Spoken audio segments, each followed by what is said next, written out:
नमस्कार, मी ज्ञानदा आणि take off मध्ये तुमचं मनपूर्वक स्वागत. आपण टेक ऑफ मध्ये वेगवेगळी डिसिप्लिन्स बघितली, पण या वेळेला आपण वेगळ्या विषयाकडे जाणार आहोत. 10वी आणि 12वीच्या परीक्षा संपल्या आहेत.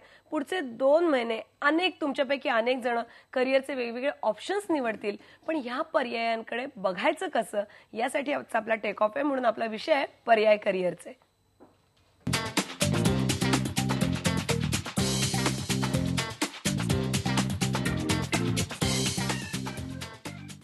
करिअर कसं निवडायचं याबद्दल अनेकांच्या मनात प्रश्न असतात.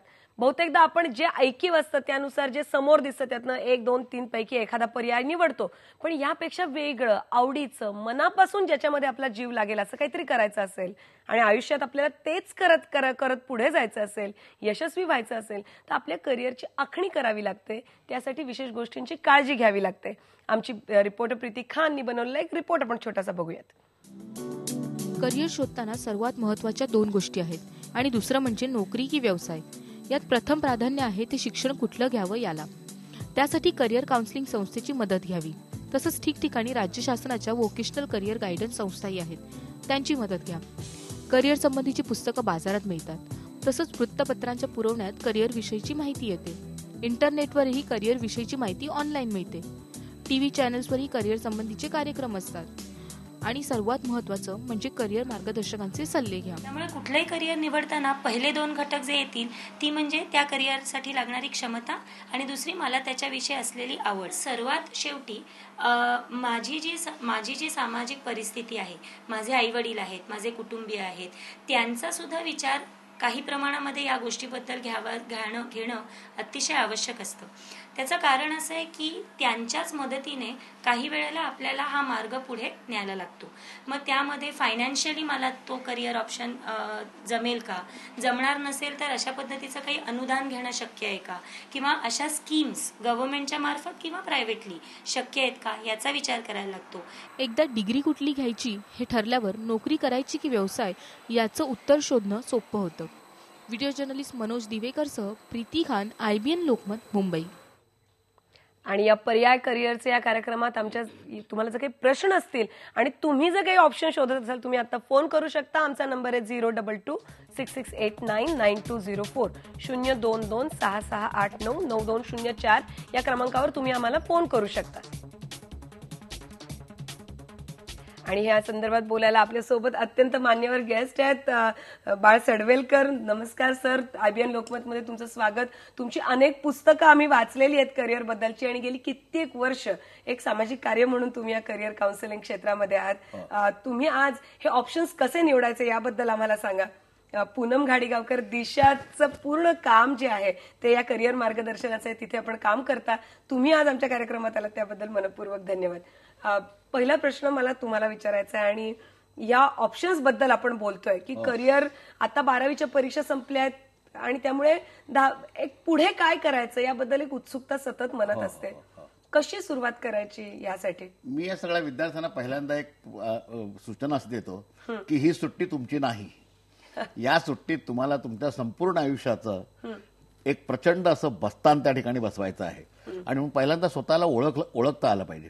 म्हणून 5 त्याला मी मुद्दे सांगतो त्या बाबतीमध्ये. पंचमुखी मंत्र म्हणा त्याला. पहिल्यांदा आत्मपरीक्षण, ध्येय निश्चिती, म्हणजे मला निश्चित कुठं जायचंय असं कळलं की मग कसं जायचं हे समजतं. तिसरं अभिरुची निदान, मला निश्चित काय आवडेल, काय आवडतंय आणि काय कोणत्या प्रकारची आवड घेऊन मी जन्माला आलोय. त्यानंतर अभिरुची निदान नंतर माहिती संकलन, त्या एका विशिष्ट व्यवसायाची व्यवस्थित माहिती संकलन करायची आणि त्याचं नियोजन करायचं आणि मग त्याचं नियोजन करायचं. आणि पूनम, याबद्दल मी तुम्हाला विचारणार आहे.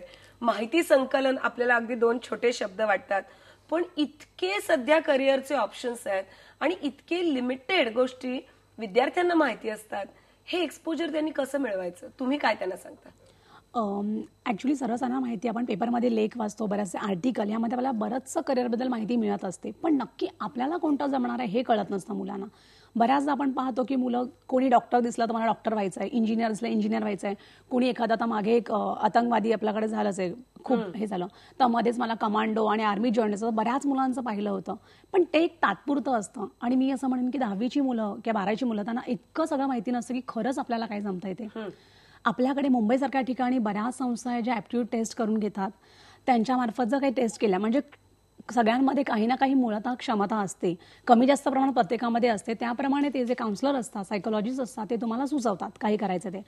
पण बऱ्याचदा आता मुंबईच्या बाहेर पाहायला गेलं तर त्या मुलांना ऍप्टिट्यूड टेस्ट गावातल्या मुलांना अजिबात, बरोबर. ऍक्सेसिबल नाहीये, त्यांना त्या करणं किंवा त्याची माहिती करणं किंवा त्यासाठी पैसे खर्च करणं हे झेपणार नाही. अशा वेळेला त्यांनी काय करायचं? मी तर म्हणेन की पेपर हे सगळ्यांकडे, न्यूजपेपर सगळ्यांकडे असतात.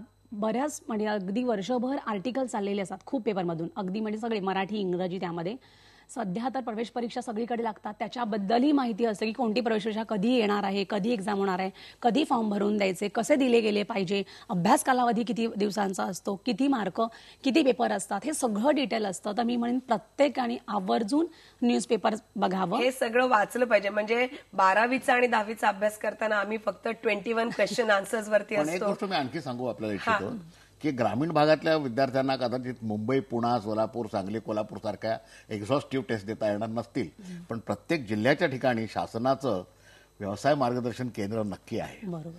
त्या ठिकाणी त्यांनी जावं. एकदा जायला काहीच हरकत नाही. कुठल्याही जिल्ह्याच्या ठिकाणी गेला एक व्यवसाय मार्गदर्शन केंद्रात जायला हरकत नाही. मला याबद्दल अधिक माहिती करून हवंय, कारण सर अनेकांनी असं सांगितलं की त्यांना अशा व्यवसाय मार्गदर्शन केंद्रांचा फायदा होतो. आपण त्याबद्दल बोलूयात. आपल्या सोबत प्रमोद नारायणकर आहेत, सोलापूरहून बोलतायत. त्यांचा प्रश्न काय ते बघूयात. प्रमोद, प्रश्न विचारू शकता. नमस्कार सर. हा, बोला. मॅडम, मला बँकिंग क्षेत्रात करिअर करायचं होतं.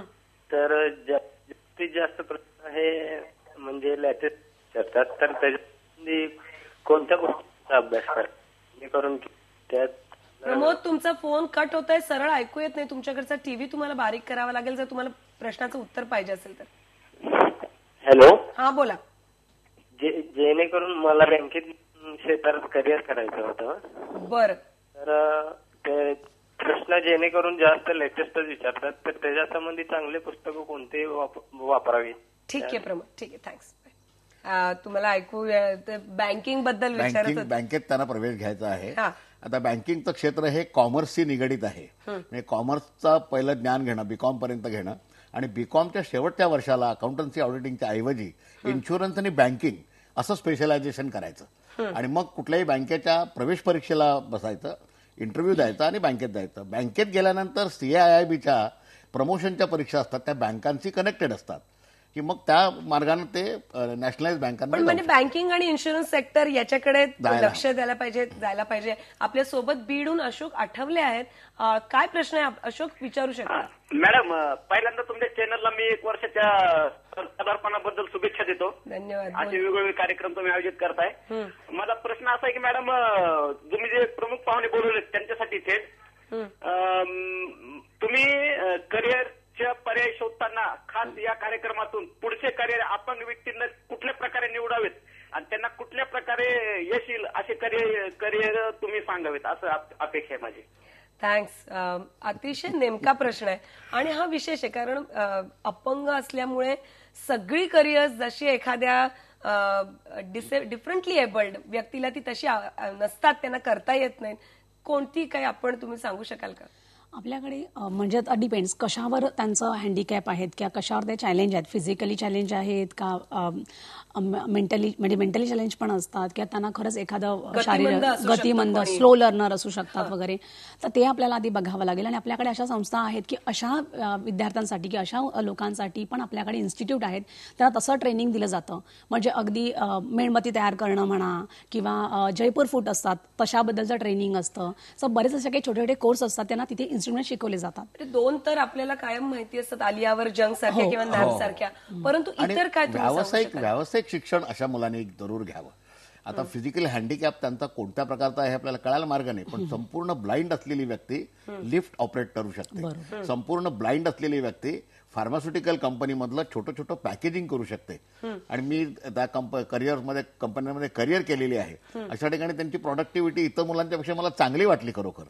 त्यामुळे ह्याचं काउन्सिलरकडे गेल्याशिवाय या गोष्टीचं निराकरण होत नाही. मी काय करू एक्झॅक्टली? आता माझ्या ओळखीचा एक फिजिकली हँडिकॅप मुलगा होता, त्याची मुवमेंट चांगली होत होती. त्यानं स्क्रीन प्रिंटिंगचा अभ्यासक्रम शिकून घेतला. त्या अभ्यासक्रमाला 500 रुपये लागले. आज तो महिन्याला 5,000 रुपये कमावतोय बसल्या जागी. तेव्हा व्यवसाय शिक्षण घेणं आणि आपला व्यवसाय करणं हे त्यातलं उत्तम उत्तर आहे मला असं वाटतं. आणि आपण हे जे बघतोय की अपंगांसाठी काही संस्थांमध्ये विशेष जागा राखीव देखील असतात. या सगळ्याची माहिती कदाचित त्यांना अधिक मिळू नाही शकेल. तेवढंच नव्हे तर इव्हन औद्योगिक संस्थांमध्ये एम्प्लॉयमेंटच्या बाबतीमध्ये आता मी परवा एका शाळेमध्ये टीचर्सचा इंटरव्ह्यू घेत होतो. त्यामध्ये एक जागा अपंगांसाठी ठेवलेली आहे आणि एक अपंग मला निवडता आला. आय वॉज व्हेरी हॅपी की एक अपंग मला टीचर म्हणून निवडता आला. तो मला वाटतं HSC DED झालेला होता आणि तो त्याला फक्त व्यंग पायामध्ये होतं. उभा राहून तो शिकू शकतो, काही प्रॉब्लेम नाही. आणि त्यामुळे एक तर त्यांनी स्वतःला यामध्ये कमी लेखता कामा नये, आपल्याला काय आहे त्याच्यासाठी अधिक माहिती करून घेऊन त्या तऱ्हेच्या संस्थांकडे मार्गदर्शनासाठी जायला पाहिजे. शिक्षण पण दिलं जातं त्यांना की एखादा अवयव काही प्रॉब्लेम असेल त्याप्रमाणे त्यांना ते शिक्षण दिलं जातं. त्याप्रमाणे टायपिंग वगैरे सुद्धा ते लोक करू शकतात. पूनम, आपण याबद्दल अधिक बोलू कारण हा अत्यंत महत्वाचा, जरी ती पॉप्युलेशन कमी असली पण आता एका ब्रेकची वेळ झाली आहे. आपण ब्रेक घेऊयात. तुम्हाला जर या कार्यक्रमात काही प्रश्न विचारायचे असतील, आपल्या सोबत अत्यंत मान्यवर पाहुणे आहेत, तुम्ही त्यांना प्रश्न विचारू शकता. आमचा नंबर आहे 02266899204 022 66899204.